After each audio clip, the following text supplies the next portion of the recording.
రోజు సూర్యాపేట జిల్లా ఆత్మకూరు ఎస్ పరిధిలో ఉన్నటువంటి తుమ్మల పెన్పాడు విలేజ్ లో అంజమ్మ అనేటువంటి మహిళని వాళ్ళ సొంత బ్రదర్ సైదులు కత్తితోటి దాడి చేసి ఆ దాడిలో తీవ్రంగా గాయపడినటువంటి అంజమ్మను ఆ ఆసుపత్రికి తరలించే క్రమంలో మార్గ మధ్యలో చనిపోవడం జరిగింది. అంజమ్మకి సైదులకి మరియు వీళ్ళ చెల్లెళ్ళు అక్కలకి మధ్యలో గత కొంతకాలంగా భూమి సంబంధించినటువంటి లావాదేవీల విషయంలో గొడవలు ఉన్నాయి. ఈ గొడవలని మనసులో పెట్టుకొని ఈమెను ఎలిమినేట్ చేస్తే ఆ భూమి అంతా నాకు దక్కుతున్నటువంటి ఆశతోటి ఈ సైదులు నిన్న ఆ ఊరికి రావడం జరిగింది. ప్రస్తుతం ఆయన వేరే ఊర్లో ఉంటున్నాడు. ఊరికి వచ్చేసి ప్లాన్ ప్రకారం మార్నింగ్ ఆమె కరువు పనికి వెళ్ళే సమయం చూసుకొని ఆయన ఇంటి ముందు నుంచి వెళ్తున్న క్రమంలో కత్తితోటి తీవ్రంగా దాడి చేయడం, ఆ దాడిలో తీవ్రంగా గాయపడినటువంటి అంజమ్మ హాస్పిటల్కి షిఫ్ట్ చేసే క్రమంలో చనిపోవడం జరిగింది. వీళ్ళందరికీ ఇంతకు ముందు కూడా ఇరు వర్గాల మీద కేసులైనాయి. ఇరు వర్గాలను కూడా బైండ్ ఓవర్ చేయడం జరిగింది. అయినప్పటికీ వాళ్ళలో మార్పు రాలేదు.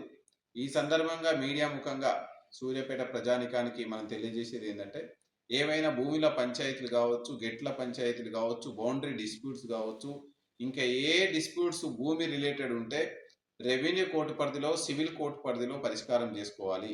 మీరు ఫిజికల్గా పోయి భౌతికంగా దాడులు చేసుకుంటే చట్టము ఊరుకోదు. చాలా తీవ్రమైనటువంటి సెక్షన్ల కింద కేసులు కట్టడం, వాళ్ళకు త్వరితగతిన శిక్షణ పడే విధంగా మనం చేయడం జరుగుతుంది. ఈ మధ్య కాలంలో మీరందరూ మీడియా ద్వారా చూసి ఉంటారు. సో పొనుగోడు కేంద్రంలో ఒక హత్య కేసులో 4గురికి జీవిత శిక్ష వచ్చింది. మేలచెరువులో కూడా ఒక హత్య కేసులో 4గురికి శిక్ష వచ్చింది. అదేవిధంగా నరసింహలగూడెంలో గతంలో 7గురికి జీవిత శిక్ష రావడం జరిగింది. సో వీటన్నిటిని మీరు దృష్టిలో పెట్టుకొని సో భౌతికంగా దాడులకు పాల్పడి హత్యలు దాడులకు పాల్పడితే ఖచ్చితంగా తీవ్రమైనటువంటి నేరాల కింద రికార్డ్ అవుతాయి. ఖచ్చితంగా న్యాయస్థానాల్లో తీవ్రమైనటువంటి సెక్షన్ల కింద శిక్ష రావడం జరుగుతుంది. జీవితకాల శిక్షలు లేదా ఉరి శిక్షలు పడడానికి అవకాశం ఉంది. కాబట్టి అందరూ కూడా ఓపికతోటి మీ యొక్క భూమి ఎక్కడికి పోదు, మీ భూమి రూపు మారదు. కానీ ఓపిక ఉండి మీ సమస్యలను కోర్టుల పరిధిలో పరిష్కరించుకొని దానికి లీగల్గా పరిష్కారం వెతుక్కోవాలని సూచించడం జరుగుతుంది. అది కరెక్ట్ కాదు. గతంలో ఇద్దరి మీద కూడా 326 కింద, ఇటువైపు 326 అటువైపు 326 కింద కేసులు కట్టినాం.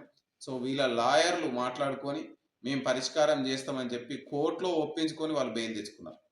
సరే ఇవి మళ్ళీ ఇంకేమైనా గొడవలు జరగడానికి అవకాశం ఉంటుందేమనే ఉద్దేశంతో మనం ఇద్దరిని కూడా 5 లక్షలకు 5 లక్షలకు బైండ్ ఓవర్ చేయడం జరిగింది. పోలీస్ యాక్షన్లో ఎటువంటి పొరపాటు లేదు, ఎటువంటి ఆలస్యం లేదు. ఇది